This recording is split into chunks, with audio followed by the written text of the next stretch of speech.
Hey guys. Hey Sam, how you doing? Sam, how you doing? All right. Fatal 5. How many? Wait, there was 4 that was announced. I already did.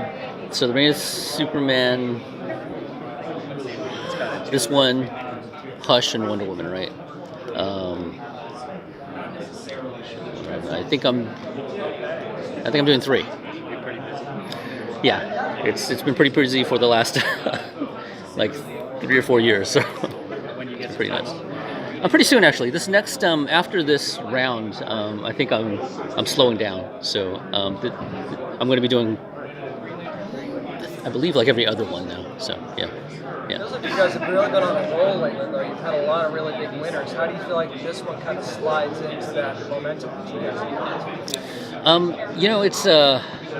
It's tough because, I know, like a lot of times when people watch movies, right? They'll usually gravitate towards the ones that's a lot more sort of like, heartfelt. The ones that sort of like is probably a little more tragic, like dire, soul-wrenching things happen.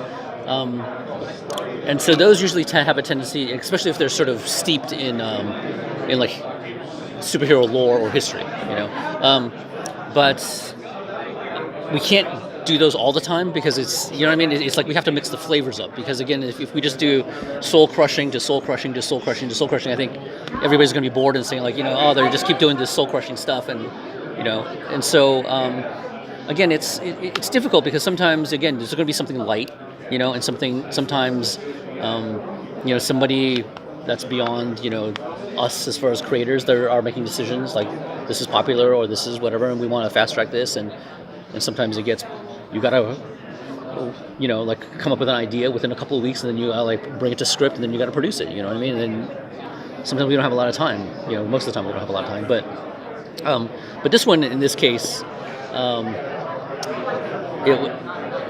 I really like it, personally. I think, but I like exploring characters and I like psychology of characters, and I think this one, in particular, we sort of touch upon characters that are not sort of just your common, I'm a hero and how do I live up to, how do I, not mess up my friends, or whatever, or like how do I get stronger, or how do I, I think some of these are real, like, mental health type things, It's kind of like I have this issue and I can't deal with it, or I'm trying to deal with it, and so it's been a lot of fun, to be honest, And I think like a lot of credit has to go to the writers for pairing these people or putting people in certain scenarios that I don't know. It was a lot of fun, and I think in editing and watching it and stuff like that, like subtle things about like, oh, those people are together and they're watching this and they're doing that and they're getting affected by this. I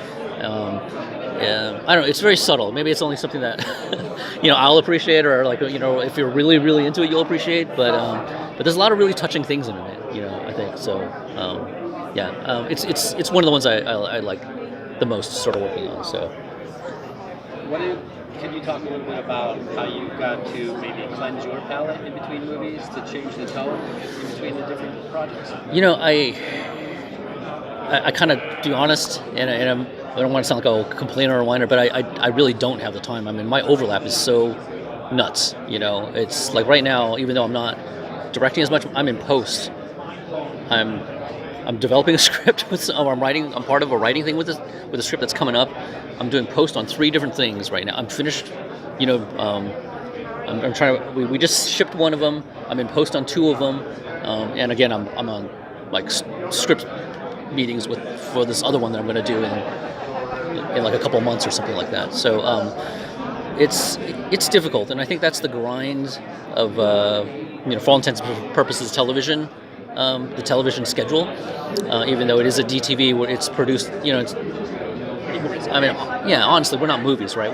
We don't get 2 years, 5 years, $100 million to make a movie. We get 6 months and we get $3 million, you know what I mean? And then like now keep pumping it out, so, it's hard keeping fresh, it's hard, having to shift gears, when you have to do things like, say, like a Gotham by Gaslight, where all of a sudden now you're in a Victorian era type of thing. Like how this should feel different than a modern summer blockbuster movie. You know, how do you do that? You know what I mean? And so, in one hand, it's invigorating because, you know, it's not just about, you know, trying to like run as fast as you can. It's kind of like you're still running, but you got to like slow down a little bit and like go like no, I don't just go to my normal instinct. I gotta let me look at some stuff to see if I'm inspired by something. Maybe how do I make it so it feels different? You know, I mean, it's fun in a kind of a masochistic kind of way, you know, just because as small as our crew is, you know, again, working with like Bruce Timm and James Tucker, who, you know, are, you know, veterans and experts at this stuff. It's a joy because I really do feel like, and I refer to this a lot with my team, you know, it's like I have a team full of snipers, basically. I was like, we can shoot anything within a 10-mile radius or whatever, one shot, one kill kind of thing, you know what I mean? Because I do feel like, as far as like how fast we do it and what we do, whatever, we're all experts at stuff, you know. Again, I'm sorry, that sounds like I'm bragging, but that gives me sort of the confidence to sort of move forward, if that makes sense, you know what I mean? Because there have been times, and a lot of times I have to work with new people. I mean, I say this a lot, you know, internally. I'm sorry if I'm going off too much, but like when Lauren and I used to do the Lauren Montgomery, when we were two directors on directed videos like 10 years ago, our teams were full of directors that were just waiting to get put onto different things, right? But now it's like some of my team is just fresh people that have only done like one or two jobs and stuff like that, so they don't have this sort of like mature sort of, you know, storytelling kind of thing, but you got to make it work, you know. So it gets really, really daunting sometimes, you know. I mean, there's times where it's like, this looks like crap, you know. I mean, I don't know how we're going to make something out of this. But it always comes through in the editing, and, you know, again, like everybody sort of, I think from our tops, you know, it's amazing to me. Like there's times where I'm just like, this is going to be absolute crap, you know. But it comes out, and you're just like, you know what? There's a lot of heart. It makes sense, and it feels like something. You know what I mean? But so yeah, I mean, again, I work with the group full of elite snipers. So. Can you say which one of those projects you thought was crap? Or pleasantly surprised? You know, because even in some ways, they all start really, like even this one, like we had to do a lot in post. Like I think a lot of just sort of the way that the industry is right now, because there's so much work that's out there. There's so much action adventure, or you know, with the streaming and all that kind of stuff. There's so many shows that are out there. There's not as many animation companies now, and they're so stretched so thin that the animation quality has dipped a little bit. So we're having to sort of do a lot of post things on it, whether it's After Effects editing. There's a thing where you can manipulate the lighting and the colors, and called the Quantel system. So we're having to do a lot of that. But in this case, I remember even the Justice League Fatal 5 one. I remember the animation not being quite as crisp, especially the effects. But again, once we sort of target things and we sort of, you know, redo certain things, edit the bad stuff out, you know, time it, put vignettes on things or whatever, put the music on.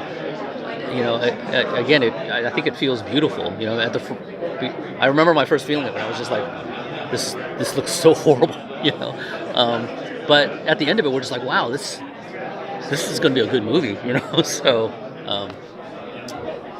yeah. But I think most of them, it starts off that way. I think Crisis on Two Earths was the only one from way back when where we're just like, wow, this looks awesome. This looks amazing. We don't got to touch anything. So, yeah. Thank you. All right, thanks, guys. Go to the middle table, my friend. I give you Philip, Anthony.